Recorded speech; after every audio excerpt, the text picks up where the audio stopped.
বিশ্বে অন্যতম দূষিত বায়ুর দেশ বাংলাদেশ, যেখানে বায়ু দূষণ পরোক্ষভাবে হয়ে উঠেছে অনেক রোগে জড়ানো মানুষের মৃত্যুর কারণ। অনেকে ভুগছেন হৃদরোগ, অ্যাজমা সহ ফুসফুসজনিত নানা রোগে। চিকিৎসকরা বলছেন, দূষণ কমাতে সরকারি বেসরকারি উদ্যোগের পাশাপাশি প্রয়োজন ব্যক্তিগত সচেতনতা। পরিবেশ অধিদপ্তর বলছে, বায়ু দূষণের উৎসগুলো বিস্তৃত ও জটিল হওয়ায় রাতারাতি কমিয়ে আনা সম্ভব নয়। জনস্বাস্থ্যের উপর বায়ু দূষণের প্রভাব নিয়ে ধারাবাহিক প্রতিবেদনের আজ প্রথম পর্ব।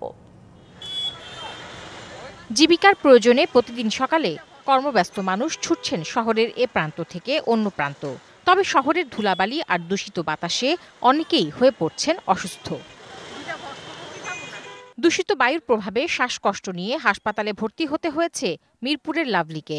রাস্তাতে এমনিতেই প্রচুর ধুলাবালি থাকে, তারপর আবার গাড়ির কালো ধোঁয়া থাকে, এই সমস্ত একটু সমস্যা হয়। তার মতো কর্মক্ষেত্রে আসা যাওয়ার পথে নানা সমস্যায় ভুগতে হয় সাধারণ মানুষকে। যতক্ষণ বসে থাকবো অক্সিজেন লাগাইয়া ততক্ষণ আমার কাছে ভালো লাগে, অক্সিজেন খুললে অন্যরকম লাগে।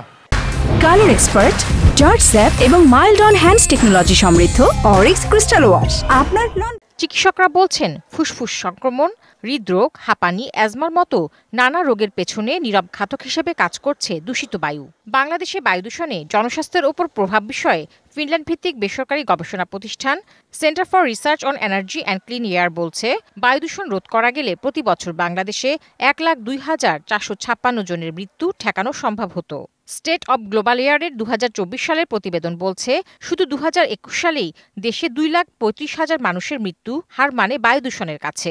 নন স্মোকার লোকের মধ্যেও অসুখের সংখ্যা বাড়ছে। যাদের ফুসফুস আগে থাকতেই অসুস্থ, এই খারাপ মানের বাতাস গ্রহণ করার ফলে তাদের যে নিজস্ব অসুখগুলো আছে সেগুলো নিয়ে কমপ্লিকেশনস বা জটিলতা দেখা দেয়। এই সুযোগে ভাইরাস বা অন্যান্য জীবাণু আক্রান্ত রোগও বেড়ে যায়।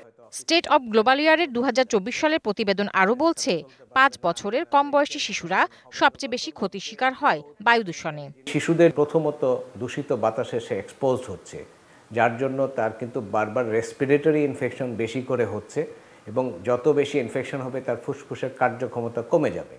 তবে জনস্বাস্থ্যের উপর বায়ু দূষণের প্রভাব নিয়ে কোনো গবেষণা বা তথ্য নেই পরিবেশ অধিদপ্তরের কাছে।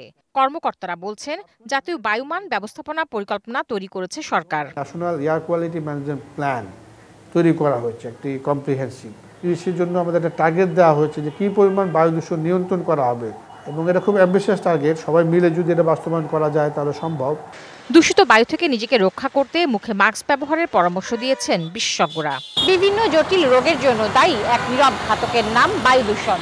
বিশেষজ্ঞরা বলছেন, ধীরে ধীরে দূষণের মাত্রা কমিয়ে আনা না গেলে তা হতে পারে যে কোনো বয়সী মানুষের মৃত্যুর অন্যতম কারণ। তাহসিনা জেসি, ডিবিসি নিউজ, ঢাকা।